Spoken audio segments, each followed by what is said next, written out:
সুপ্রিয় শিক্ষার্থীরা, আজকে আমরা 82 নম্বর পৃষ্ঠা থেকে শুরু করব। তো চলো এখন আমরা ক্লাসটি শুরু করি।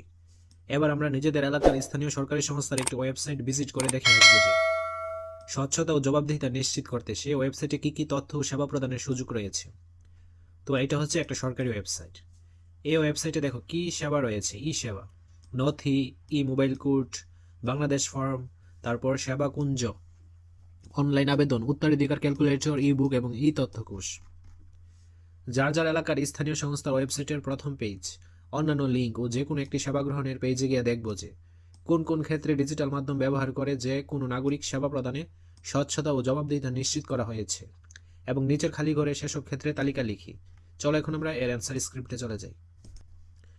ডিজিটাল মাধ্যমে নাগরিক সেবায় স্বচ্ছতা ও জবাবদিহিতার ক্ষেত্রসমূহ: উপজেলা সম্পর্কিত তথ্য, উপজেলা পরিষদ সম্পর্কিত তথ্য, উপজেলা প্রশাসন সম্পর্কিত তথ্য, সরকারি অফিসসমূহের তথ্য, বিভিন্ন প্রতিষ্ঠানের তথ্য, নোটিশ বোর্ড, সিটিজেন চার্টার, যোগাযোগ, তথ্য প্রদানকারী কর্মকর্তা, বার্ষিক কর্মপরিকল্পনা ইত্যাদি।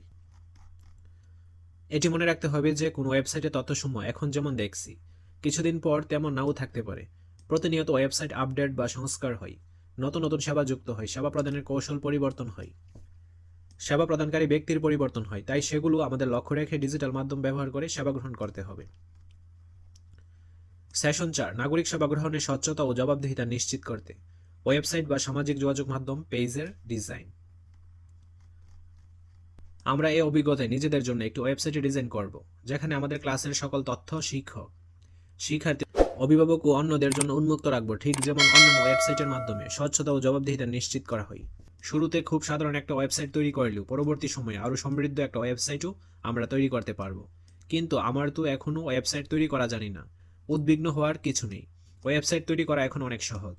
এমন অনেক প্ল্যাটফর্ম বা মাধ্যম রয়েছে যেগুলো দিয়ে সম্পূর্ণ ফ্রিতে খুব সহজেই তৈরি করে টেমপ্লেটে বা ডিজাইনে একটা ওয়েবসাইট তৈরি করে ফেলা যায়।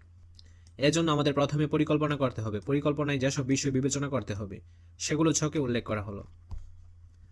কোন মাধ্যম বা প্ল্যাটফর্মে এটি তৈরি করা যায়, ডোমেইন বা ওয়েবসাইট পেজের নাম কি হবে, টার্গেট গ্রুপ কারা, ওয়েবসাইট বা পেজটিতে আমরা কি কি তথ্য সরবরাহ করব, তথ্যগুলোর ধরন অনুযায়ী শ্রেণীকরণ করা, যেমন নোটিশ, ছবি ও ভিডিও, রুটিন ইত্যাদি।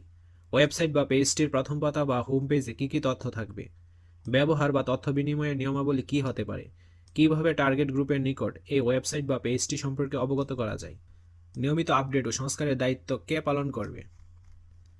এসব বিষয় আলোচনার জন্য আমরা দলে কাজ করব। এর বাইরে আরও কোনো বিবেচ্য বিষয় থাকলে তা আমরা দলে অনুসন্ধান করব। উপরের বিষয়গুলো বিবেচনা করে প্রত্যেক দল একটি করে ওয়েবসাইট বা পেজে ডিজাইন করব।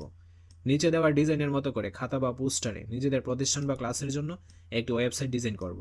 ডোমেইনের নাম, ওয়েবসাইট, প্রতিষ্ঠান বা ক্লাসের নাম, মেনুর নাম, ছবি বা গ্রাফিক্সের বর্ণনা, মেধাস্বত্ব, কপিরাইটের তথ্য ইত্যাদি বিষয়গুলোর সমন্বয়ে কাজটি করব। ওয়েবসাইট ডিজাইন সবসময় মনে রাখবো যে আমাদের ওয়েবসাইটের মাধ্যমে যেন আমাদের কার্যাবলীর স্বচ্ছতা ও জবাবদিহিতা নিশ্চিত হয়। তো এটা হচ্ছে একটা সিম্পল ওয়েবসাইটের নমুনা। আজকের ক্লাসটা এই পর্যন্তই। পরবর্তী ক্লাসটি আমরা সেশন 5 থেকে শুরু করব। ধন্যবাদ সবাইকে।